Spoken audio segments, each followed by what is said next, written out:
BJP 120 wards में lead कर रही है। आम आदमी पार्टी 105 में 15 वार्ड्स का भी फैसला है। कांग्रेस घट गई है, पहले 6 में लीड कर रही थी, अब 3 पर आ गई है। 3 वार्ड्स पर अभी कांग्रेस लीड कर रही है। नॉर्थ ईस्ट की माने तो नॉर्थ ईस्ट के अगर जिले की बात करते हैं तो बीजेपी 1 पर लीड कर रही है, आम आदमी पार्टी 1 पर। कांग्रेस का वहां अभी खाता नहीं खुला है। ये जिलेवार नतीजे जो साइड में आप देख रहे हैं टैली चल रही है। बीजेपी 3 पर लीड कर रही है। नॉर्थ वेस्ट में आम आदमी पार्टी 2 पर लीड कर रही है।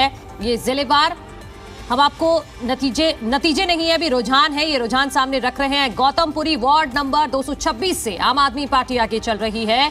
और इसके अलावा अगर बात करते हैं त्रिलोकपुरी वार्ड नंबर 192 से बीजेपी आगे चल रही है। त्रिलोकपुरी से सीलमपुर विधानसभा वार्ड नंबर 225 से कांग्रेस आगे चल रही है। सीलमपुर गौतमपुरी वार्ड 226 से बीजेपी आगे। जामा मस्जिद वार्ड से 75 आगे है। मुझे लगता है योगेश जी इस पर एक कमेंट लेना बेहद जरूरी है कि सीलमपुर से कांग्रेस आगे चल रही है और जी दंगे प्रभावित इलाका। जी देखिए, मैं आपको बता दूं कि आम आदमी पार्टी से पहले सीलमपुर, जाफराबाद, ये जो तमाम बेल्ट है, मैं शादरा इसी बेल्ट से आता हूं, यहां पर कांग्रेस का ही प्रभाव था। यहां के विधायक चौधरी मतीन अहमद और जमीर अहमद मुन्ना यहां के निगम पार्षद थे। तो कांग्रेस का वर्चस्व जब से दिल्ली सरकार में जब से विधानसभा निगम पार्षद के चुनाव हुए तब से लगातार यहां पर लगभग यहां पर कांग्रेस की ही सरकार बनती थी। चूंकि आम आदमी पार्टी ने चीजों को भेदा तो यहां पर ये सब चीजें हुई। ये जितना भी इलाका मैं आपको बता दूं कि ये आपको यहां ये मुस्लिम इलाका है सारा, और यहां पर कांग्रेस की जो रणनीति थी यहां पर बहुत अच्छे से, मैं आपको बता रहा था, कुछ सीटों पे कांग्रेस ने बहुत अच्छे से चुनाव लड़ा, जैसे प्रीत विहार था,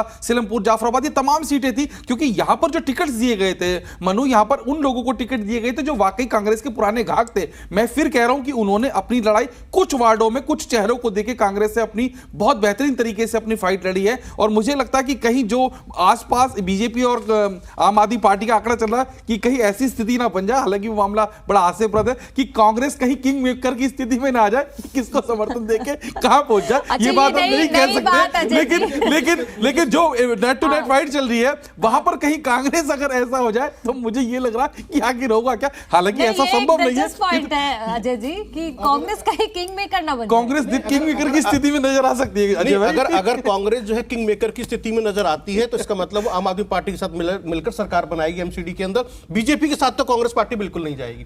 दूसरी बात, यदि मुस्लिम एरियाज के अंदर कांग्रेस पार्टी अच्छा प्रदर्शन कर रही है यानी कि ओवैसी को नुकसान है।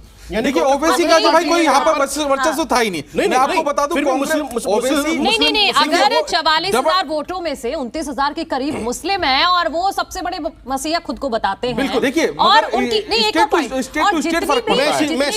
जनसभाएं हुई हैं उसमें बीजेपी और आम आदमी पार्टी बाकी पार्टियों के मुकाबले सबसे ज्यादा भीड़ ओवैसी की पार्टी आपको रैलीज में नजर आएगी। बट मैं फिर बता दूं, वही जो बात होती आई है कि ओवैसी साहब हमेशा बीजेपी को फायदा पहुंचाते हैं या बीजेपी की बी पार्टी है। इसलिए मैंने कहा कांग्रेस ने जो रणनीति बनाई कि आखिरकार ओवैसी साहब को रोका कैसे जाएगा। तो जो मुस्लिम बाहुल क्षेत्र है सबसे ज्यादा जिसकी हम बात कर रहे हैं वहां पर जो है कांग्रेस पार्टी ने अच्छा प्रदर्शन कर रही है, यानी कि उसने वो वोटर ओवैसी तरफ नहीं जाने दिया। ठीक है जी, मैं आपको 1 मिनट रोकना चाहूंगी। एक बड़ा ही दिलचस्प आंकड़ा ये है कि दोनों में कांटे की टक्कर है। 115 वार्ड्स पर आम आदमी पार्टी तो 115 वार्ड्स पर बीजेपी आगे, 3 पर कांग्रेस। बहुत दिलचस्प ये चुनाव है। अजय जी देखिए, यहाँ स्टूडियो में मेरे साथ जो मेहमान है ये भी हंस रहे हैं। 115 एक कमेंट प्लीज। मुझे लगता है कि ऐसी स्थिति जो बन रही है ना यहाँ पर, और मैं फिर कह रहा हूँ कि देखिए जैसा भी मैं चर्चा कर रहा था 115 और जो नेट टू नेट फाइट चल रही है इसका भी हमने कई बार आकलन करा था। अगर ऐसी स्थिति बनती है तो मैं कह रहा हूँ कि दिल्ली ये एमसीडी में सरकार बनना फंस जाएगी। हालांकि आपने कह दिया जय भाई कि क्या नाम है, कांग्रेस के साथ जाएगी आम आदमी पार्टी। देखिए ये तो बात की बात है, लेकिन फिर भी अगर इतना दिलचस्प मुकाबला हो रहा है तो बहुत बड़ी बात है। हालांकि अभी ये रुझान है, नतीजों में बदलेंगे, समय लगेगा, लेकिन फिर भी बावजूद इसके ये नहीं कह सकते जो सर्वे या पोल से कि एक तरफ जो है आम आदमी पार्टी की सरकार बन रही, वो रुख बदलता हुआ नजर आ रहा है। थोड़ा सा समय लगेगा, 1 आध घंटे में चीजें साफ हो जाएंगी। अजय जी आप भी अपनी बात रख लीजिए, एक छोटे से मैं ग्राउंड रिपोर्ट भी लेगी। एक और अपडेट ये है 120 वार्ड्स पर बीजेपी आगे। देखिए दिलचस्पी, 120 वार्ड्स पर अब बीजेपी आगे हो गई है। आम आदमी पार्टी अजय जी 1 मिनट मैं अपने दर्शकों के सामने थोड़ा आंकड़ा रख लेती हूँ कि 120 पर अब बीजेपी आगे हो गई है और आम आदमी पार्टी अभी 115 वार्ड्स पर आगे। अब अपनी बात देखिए, ये जो जीत की जो रेस है इसके अंदर दोनों पैरेलल चल रहे हैं। कभी बीजेपी आगे है, कभी आम आदमी पार्टी आगे है, लेकिन फिर भी 12 बजे तक हम देखेंगे कौन पार्टी कितने आगे है, क्योंकि हर सीट पर कहीं पर 20 वोट का अंतर है, कहीं 50 वोट का अंतर है, 100 वोट का अंतर आता रहेगा, है ना। वो आम आदमी पार्टी आगे वो फ्लक्चुएट होता रहेगा, लेकिन हम एग्जिट पोल को एकदम से अरे अजय जी फिर से पलट गया है, आम आदमी पार्टी 120 पर आगे हो गई, पलट गया है फिर वही चीज है। बीजेपी 115 जैसे रिले रेस होती है ना, ये बैटन रेस होती है, आगे पीछे होते रहते हैं प्लेयर आपस में, तो यही यहां पर ये है। और यानी कि सबसे ज्यादा सांसें अटकी रहेंगी वो बीजेपी की अटकी रहेंगी, उसकी नजरें बनी रहेंगी आखिरकार। उससे भी ज्यादा मुझे लगता है कि दिल्ली की जनता की सांसें अटकी हुई है कि उनका पार्षद कौन बनने जा रहा है, और इसलिए बिल्कुल बहुत सारी बातें उठेंगी इसके अंदर, जैसे कि हम कहें कि आखिरकार जो बीजेपी ने मुद्दा उठाया सत्येंद्र जैन का, वो कितना काम उसने कितना काम किया, या शराब के ऊपर लेकर आए उसने कितना काम किया, या करप्शन को लेकर जितना मुद्दा उछला, जैसे भी शहजाद पूनावाला कह रहे थे, वो चरित्र की बात है, चुनाव से उसका मतलब नहीं है। मुझे लगता है कि